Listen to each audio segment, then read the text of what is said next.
Which is the largest black hole ever discovered? This is a question many people are curious about. Some say it is the quasar TON 618. Others say it is the central black hole of the Phoenix A galaxy, Phoenix A*.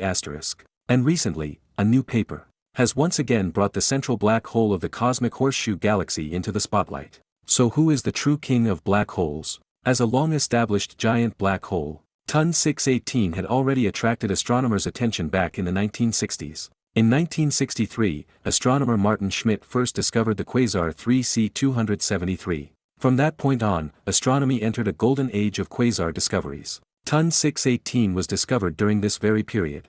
A quasar is essentially an active galactic nucleus. At its center lies a supermassive black hole that is voraciously devouring matter. During this process, the black hole's accretion disk releases enormous amounts of energy outward. This is what makes quasars the brightest objects in the universe. TON 618 first became famous, precisely because of its astonishing brightness. Its luminosity reaches about 140 trillion times that of the Sun. If the Sun's brightness were a single firefly, then the brightness of TON 618 would be comparable to a nuclear explosion. Such an outrageous luminosity means that, even at a distance of tens of billions of light-years, it still shines brilliantly through our telescopes. To emit light at this level, the central black hole of this quasar must clearly be a colossal object. So just how massive is it? Because it is so distant. Aside from luminosity and spectral data, we can obtain almost no other useful information. So scientists came up with an idea to estimate its mass by measuring the width of the hydrogen beta emission line. Because the width of this emission line reflects the velocity of the gas,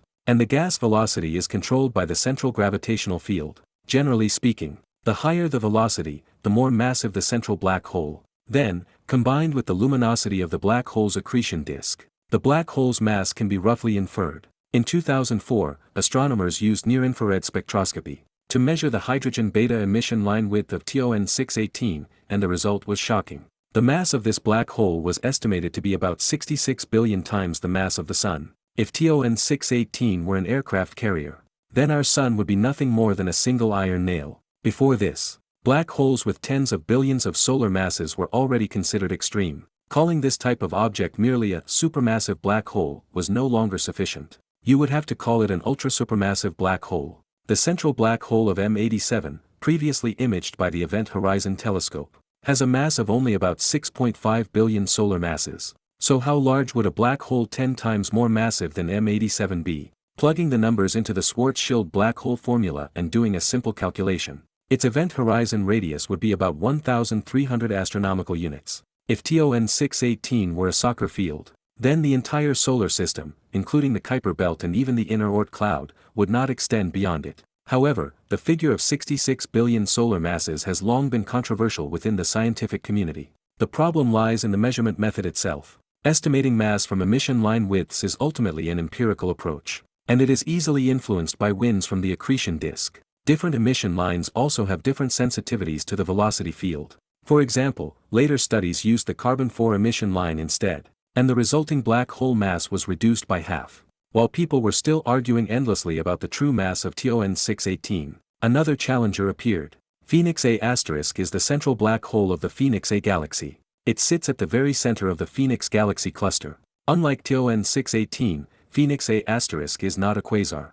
Because this black hole is not very active, its accretion rate is low, and it does not produce quasar-level radiation. For this reason, we cannot use quasar luminosity models to evaluate its mass, and must find another approach. Astronomers discovered that, although the accretion disk radiation of Phoenix A** is relatively weak, its jets are extremely powerful. They have blown two enormous bubbles in the galaxy cluster, each with diameters of hundreds of thousands of light-years. So astronomers first estimated the energy released by the jets based on these bubbles, then combined this with the infall velocity of the surrounding gas, and finally inferred that the black hole's feeding rate is about 3 to 18 solar masses per year. At that rate, even if it simply kept eating for 5 billion years, its mass could easily exceed 100 billion solar masses, almost equivalent to 2 TON 618s. Normally speaking, black holes mainly grow slowly by consuming stars and gas, but Phoenix A** is somewhat different. The Phoenix galaxy cluster is already filled with vast amounts of hot gas,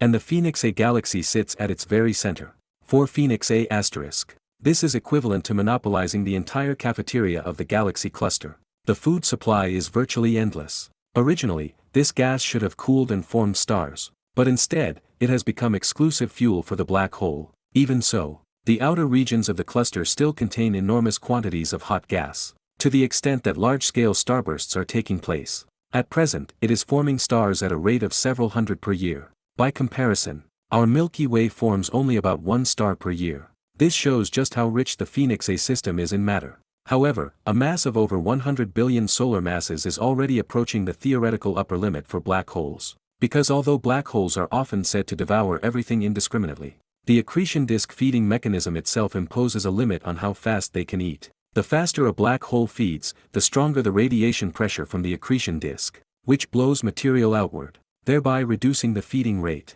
For these reasons, many scientists remain skeptical about the mass estimate of Phoenix A*. First, the efficiency of converting jet power into radiation is largely based on empirical assumptions. Second, jets are often not emitted steadily. They frequently occur in intermittent bursts. So back-calculating mass from jet energy introduces significant uncertainty. In addition, other supporting estimates are also indirect, and involve many intermediate variables. In short, current mass estimates for Phoenix A** are still largely based on model-dependent calculations. This experience-based approach may work well for ordinary galaxies, but in extreme scenarios, when approaching the upper mass limit, whether it still holds true becomes much harder to say. So whether it is TON 618 or Phoenix A**, one relies on spectral inference, the other on model estimation, both heavily dependent on empirical assumptions. So how can we measure black hole masses more accurately? And which black hole is truly the largest ever discovered? In July 2025, a paper published in the monthly notices of the Royal Astronomical Society reported that the center of the cosmic horseshoe galaxy appears to harbor a remarkably massive black hole. The cosmic horseshoe originates from a peculiar galaxy discovered by astronomers in 2007. Scientists found that a gravitational lens exists there. The lensing effect is caused by a yellowish bright spot at the center of the arc, which is the foreground galaxy. To bend background light into such a dramatic arc, this foreground galaxy must be extremely massive. Astronomers estimate that its mass is about 100 times that of the Milky Way. For such a giant elliptical galaxy, it is generally believed that a supermassive black hole, or even an ultrasupermassive black hole, should exist at its center. As a result, this galaxy attracted the attention of researchers. Unlike TON 618 and Phoenix A**, the central black hole of the Horseshoe Galaxy is completely inactive. It is a dormant black hole, so the previous mass measurement methods do not work well in this case. However, compared with the other two, this galaxy has one key advantage: it is relatively closer to us. This makes it possible to attempt measuring the black hole's mass through the motion of stars around it. This method is known as stellar dynamics. Compared to other approaches, black hole masses measured via stellar dynamics are more accurate and are often considered the gold standard. The Milky Way's central black hole, Sagittarius A**, with a mass of 4.3 million solar masses, was measured using this very method. However, even the Horseshoe Galaxy is still about 5 billion light-years away. At such a distance, resolving individual stars is impossible. Although individual stars cannot be resolved, their collective motion and mass distribution can still be measured. In addition, gravitational lensing also reflects the mass distribution in the core region. By combining these two methods, researchers were ultimately able to calculate the black hole's mass, 36 billion times the mass of the Sun. The statistical significance of this result reached 5 sigma, effectively ruling out the possibility of random error. Although 36 billion solar masses is significantly less than TON 618 66 billion, and far below the estimated 100 billion plus mass of Phoenix A**, this measurement does not rely on large numbers of empirical assumptions.